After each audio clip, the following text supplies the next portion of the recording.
The Rotary Club of Greater Nashua is celebrating its centennial this year. Once a month, the club is celebrating highlights from each decade. These are the highlights from 1971 to 1980. I call upon Jane Marquis and Paige Haltman with our program of the day, the 100th anniversary, 1971 to 1980. Jane and Paige. So Nashua Rotary Club 100-year celebration. We have our presentation committee that works on these each month. And this month we celebrate 1971 to 1980, our motto, service above self. And you'll notice the Rotary wheel, the international wheel on the left. And then on the right is a pin that's available, I believe, to purchase through Rotary International organization. Dr. Adrian Levesque was able to find that, and he sent us a picture so we can include it. And he has asked President Bill to ensure that we get them for everyone in the club. They're very interesting. They looks like there's a little bite taken out on each side, but they have them for the various anniversaries, and it's kind of a cool one for the 100th. So we wanted to feature it this month. Today we're going to talk about some of the presidencies and the past presidents in the 70s. From 1971 to 72, it was Kenneth Spaulding. From 1972 to 73, it was Herbert Pembroke. From 1973 to 74, it was Allen Rock. From 1974 to 75, Alvin Marshall. From 1975 to 76, Richard Spaulding. From 1976 to 77, Arthur Jean.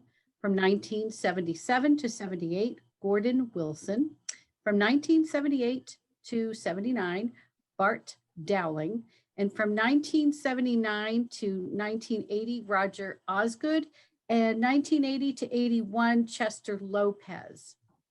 And it may be that they're just 1 year behind. Am I right, Paige? Because it's 71 to 80. Is that kind of how it goes? I'm not sure. It kind of says 71 to 81 there. All right. Well, we've got the presidents for that decade then. We'll move on. Here's some highlights from President Kenneth Spaulding's presidency. Here on the left, you see Jack Atkinson turning over the gavel to Kenneth Spaulding. President Spaulding here on the right, giving 2 scholarships of $400 each to some local seniors in Nashua. And also Rotary met for their luncheon meeting at the newly constructed Votech College down on Amherst Street with a tour of the facility. That was probably a fun meeting. Here, one of the guest speakers was Representative Paul McCloskey, a Republican from California. He chats with Kenneth Spaulding and Royal Dion before a meeting. And here are just some articles. The Telegraph did a lot of reporting during this decade. Here's an article about the club donating a hearing aid to a local 1-year-old girl, the Christmas auction, some folk musicians coming to sing for Rotary. So really the Telegraph reported probably on almost everything. There was a lot of archive articles in the Telegraph for this decade. And here we feature some events, some fundraisers that happened back in the 70s. In May, there was Nashua Rotary Club Day at Benson's Wild Animal Farm. Raise your hand if you remember going to Benson's Wild Animal Farm. It was so much fun back in the day. Anyone remember the spitting chimpanzee? That was like the big thrill for my brothers. And then apparently we annually had Nashua Rotary Club pancake breakfasts. And they were held at the Gaudreau Chambeau Hall, another place a lot of you may remember. It was all red and gold. Those were the colors. And it was a Nashua institution.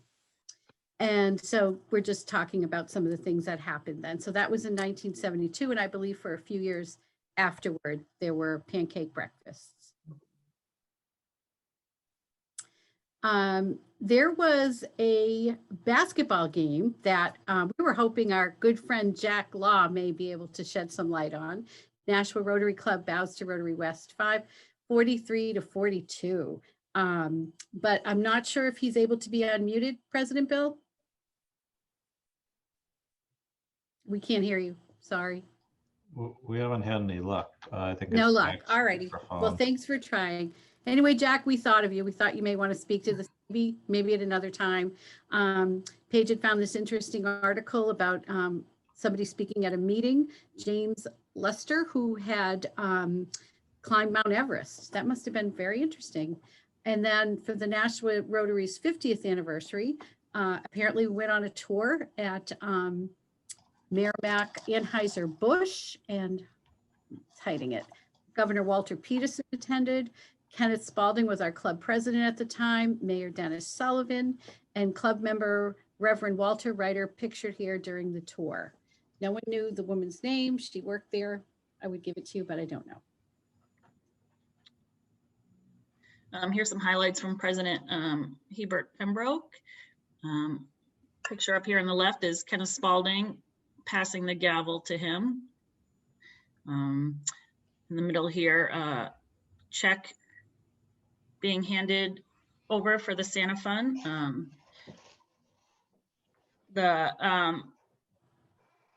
This $250 donation contributed to the total of $11,373 given to the Santa Fund that year.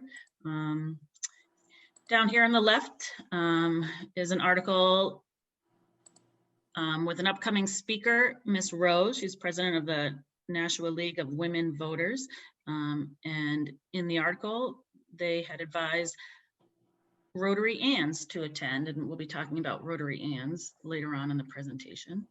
There was a special auction at Zyla's in Merrimack. I don't know if you guys remember that auction house, but it was to benefit the Rotary municipal pool project, which a lot of these fundraisers these years were for the pool project. They sold antiques, household items, gifts, and other surprises. And then up here, there was an article about Nashuans urged to recycle their Christmas trees, and they were to meet at, forget where, I can't see it. Whoop, sorry. I was for the local conservation commission. So they pushed people to recycle their Christmas trees, and I think Rotary members volunteered their time for that. It looks like they wanted them delivered to the mall, Page. The mall, okay, yeah, I have a block right there that I can't read. I know, I just got mall, I do too. But of the new, in the vicinity of the new self-service post office. Had it. Oh, I see, yep. Oh. Here's an article about the firm they decided to construct the Rotary pool. There was a few bids, and so this just talks about a Plainville, Massachusetts firm was awarded the contract. And the Nashua Rotary had a penny sale. They expected to attract a large crowd. This penny sale is another fundraiser that aided in the Rotary swimming pool project. They had many prizes donated from the local merchants in Nashua. And another pancake breakfast in '73, like $1.25 for adults and 75 cents for children. That's a good deal. And I think they offered a lot at those breakfasts. It looks like it. Mm-hmm. D. Allen Rock from 1973 to 74, part of a major golf tournament at the Amherst Country Club. Club member Jerry Prunier, right, of the Rotary Club, still in our club, swings away on the 7th tee at the Nashua Country Club during the intercity competition. And some of the officials that were present at there received awards after. 6 city officials were given a Service Above Self Award for their work on the Rotary Pool project. D. Allen Rock, club president, and Richard Spalding, club vice president, were among the recipients. And where Allen Rock was president, he is also the grandfather of one of our current Rotarian members, of Nicholas Coffey. So Nick has agreed to say a few words today about ways that he reminisces and remembers his grandfather. We just need to unmute Nick, please. Can you guys hear me okay? Mm-hmm. Okay, Yes. so thanks, Jane. My grandfather was Al Rock. He was a very proud Rotarian. He loved Nashua, loved the community. He was probably most well known for his role at the radio station, WSMN, where he was the general manager and one of the owners.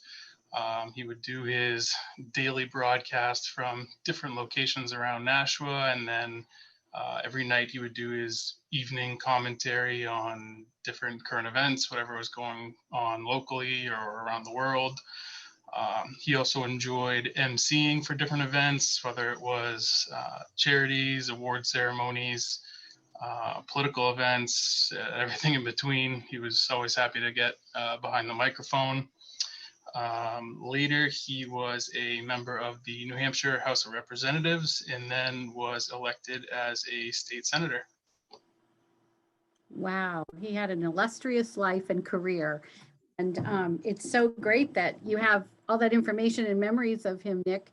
And I believe you have, well, your dad and also another grandfather who's been part of the National Rotary Club. Am I right? Yes, yep, Rotary runs in the blood. You are certainly a legacy, let me tell you. Thank you so much for agreeing to speak to the club about this today. We appreciate it, Nick. Yeah, absolutely. And then President Alvin Marshall from 1974 to 75 was welcoming Democratic nominee for governor Richard Leonard. And I believe Henry Bouchard was helping him. I remember Mr. Marshall. I was great friends with his daughter, Janet. Chairman and cooks for the annual Nashua Rotary Club Pancake Breakfast look over the menu and make final plans. Pictured are Paul Hood. I'm thinking father of one of our esteemed Rotarians. He was the chairman, and Joe Bellavance, Raymond Ennis, and Adrian Levesque Jr., Dr. Levesque. This event benefited the Rotary Pool Project. And from what we understand, it was a major undertaking to design what was going to be done for a project, to actually, hire the right construction company, have it done. It was a lot of hard work and fundraising by our club, and it came to fruition, and it's still enjoyed today. So it was really neat. Here is a kind of a longer description of the history of Rotary, the term Rotary Ann. I can read this. Is it blocking it out for you, Paige? It is. Can you see it? Sure, I can read it for you if you'd like. In many Rotary clubs throughout the world, wives of male members were affectionately called Rotary Anns. This designation was never one of disparagement, but rather grew out of an historic occasion.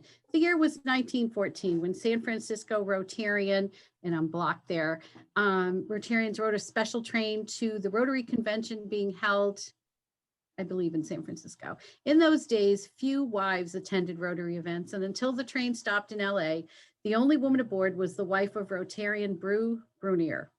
As the train picked up additional convention-bound delegates, Mrs. Ann Brunier was introduced as the Rotarians' Ann.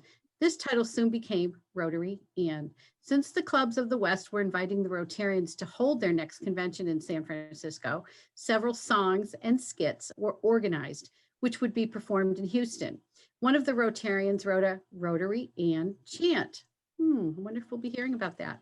On the train's arrival at the Houston Depot, a delegation greeted the West Coast Rotarians. One of the greeters was Guy Gundiger of Philadelphia, whose wife was also named Ann. During the rousing demonstration, someone started the Rotary Ann chant. The two petite ladies, Ann Brunier and Ann Gundiger, were hoisted to the men's shoulders and paraded about the hall. The group loved the title given to the two women named Ann. Immediately, the same term of endearment was used for all the wives in attendance, and the name Rotary Ann was there to stay until, thank the Lord, the admittance of women in the 1980s. The name Rotary Ann can be heard on a rare occasion, and now you all know where it came from. Very funny, Jack. Jack Tully suggests we bring back shoulder hoisting. Slide, please. And Lynn Marino and Mindy Abadili, I hand it over to you.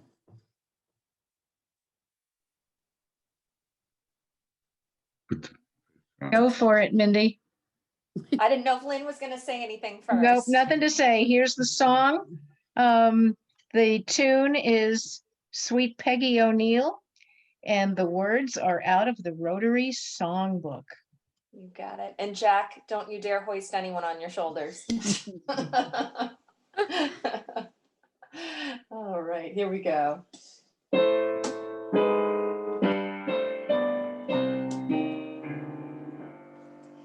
If her eyes are blue as skies, that's Rotary air. If she's smiling all the while, that's Rotary air. If she talks with a fine-looking man, calls him not sir but Tom, Dick, or Dan, sweet personality, full of rascality, that's Rotary. Very nicely done, Mindy. Not an easy tune to do. Very nice. Thank you. Very nice. I don't think any of us could be Rotary Anns. We don't have full skirts like that. No. Here are some highlights from President Richard Spalding. U.S. Senator Thomas McIntyre, Democrat from New Hampshire, chats with Edmund Boutin, who introduced the speaker, Club President Richard Spalding, and Maurice Errol, Program Chairman. Bottom left here is Scholarship Committee members, William Greensummer, Richard Spalding, and Conrad Coffey are pictured here discussing the scholarship program. And Club President Richard Spalding greets presidential candidate Jimmy Carter prior to the former Georgia governor speaking to the club. Here's a little some more info on the Rotary pool. Here is an article about the swim sessions as the pool opened. This was an announcement about the different pool staff and the different programs and lessons they would have. And the pool's still being enjoyed today. It's located over by the Fairgrounds Elementary School. And, I had a friend who lifeguarded there all through her high school and college career and really enjoyed it. Next, we have President Arthur Jean, 1976 to 77. On the left, he's pictured with Arthur Jean, Club President, with greeting Harry Spanos, Democratic candidate for governor, prior to our weekly luncheon, the club's weekly luncheon. Club Vice President Gordon Wilson presents a $1,500 check from the Nashua Rotary Club to Vice President of the Nashua Fresh Air Camp for Children. At left is Gerald O. Nash, Chairman of Community Services of the club. It's a nice photo of your dad, Mark and Debbie, I thought. Very nice. President Gordon Wilson, 77 to 78.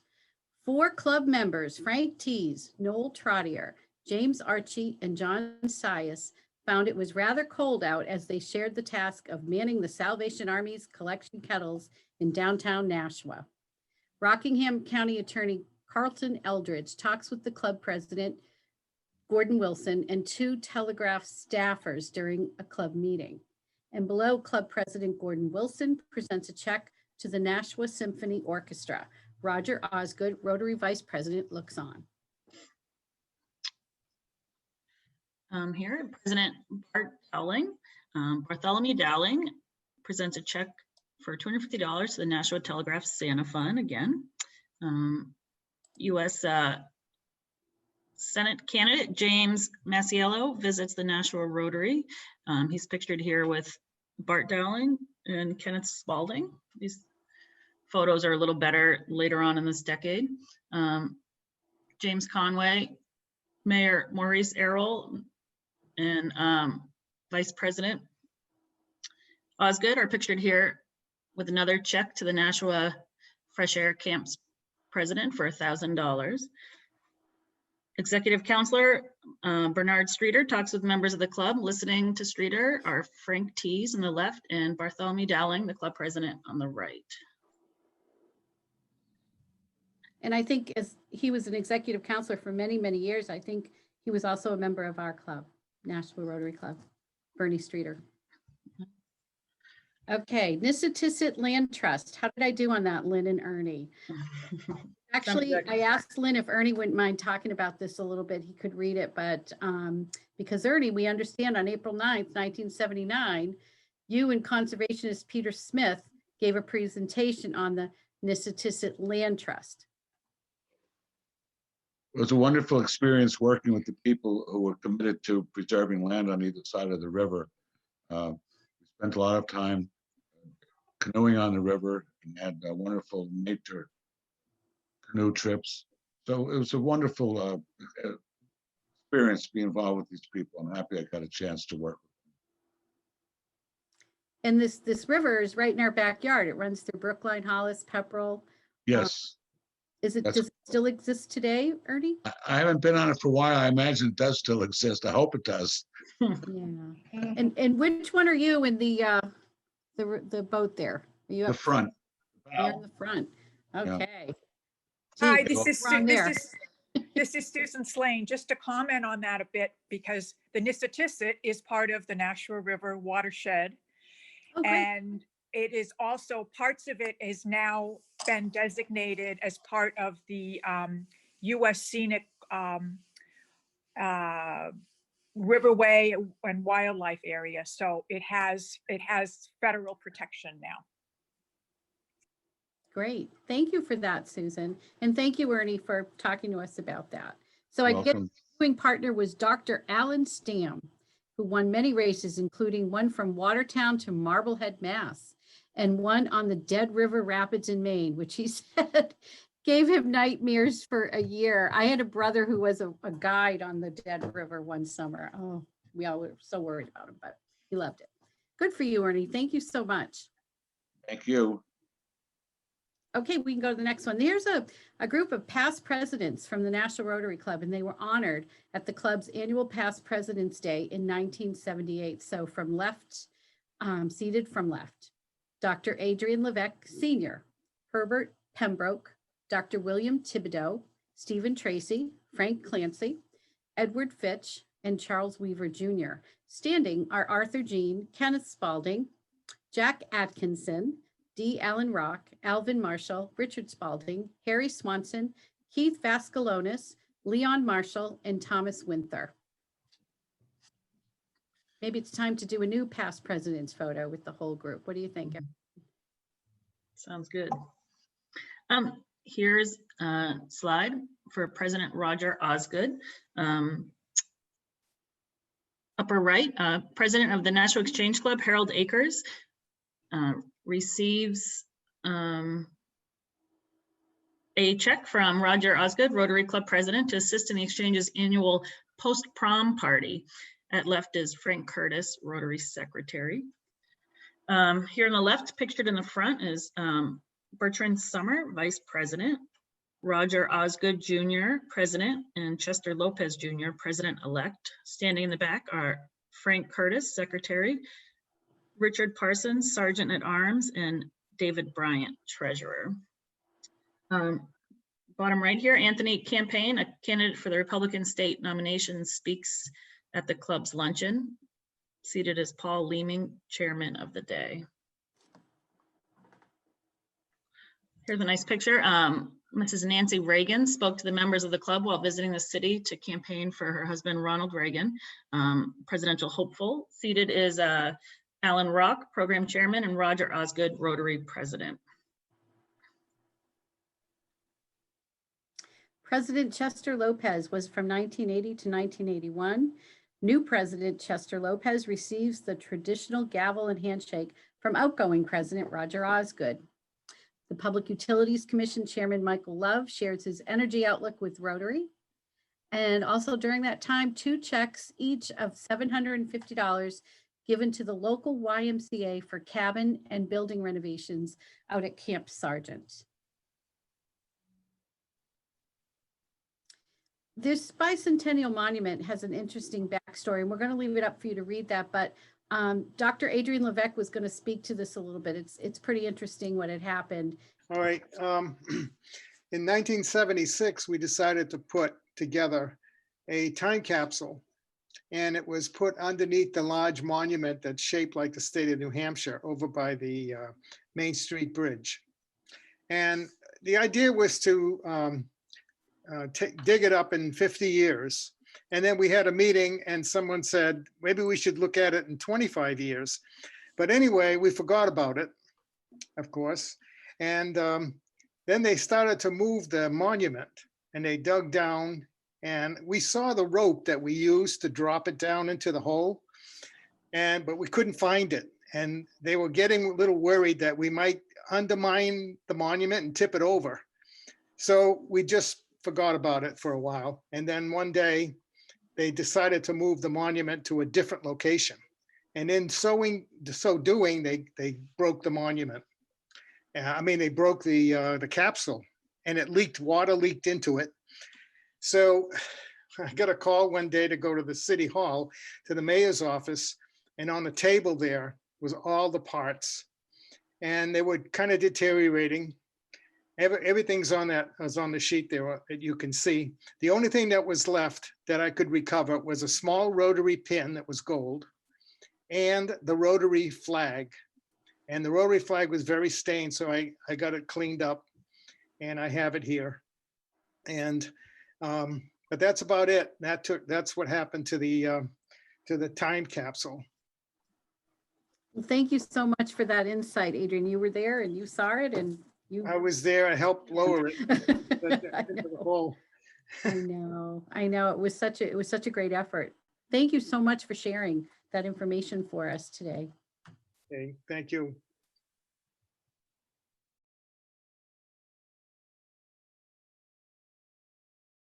Thank you, everyone. Thank you, Paige. Thank you, everyone. Thank you, Mike and President Bill.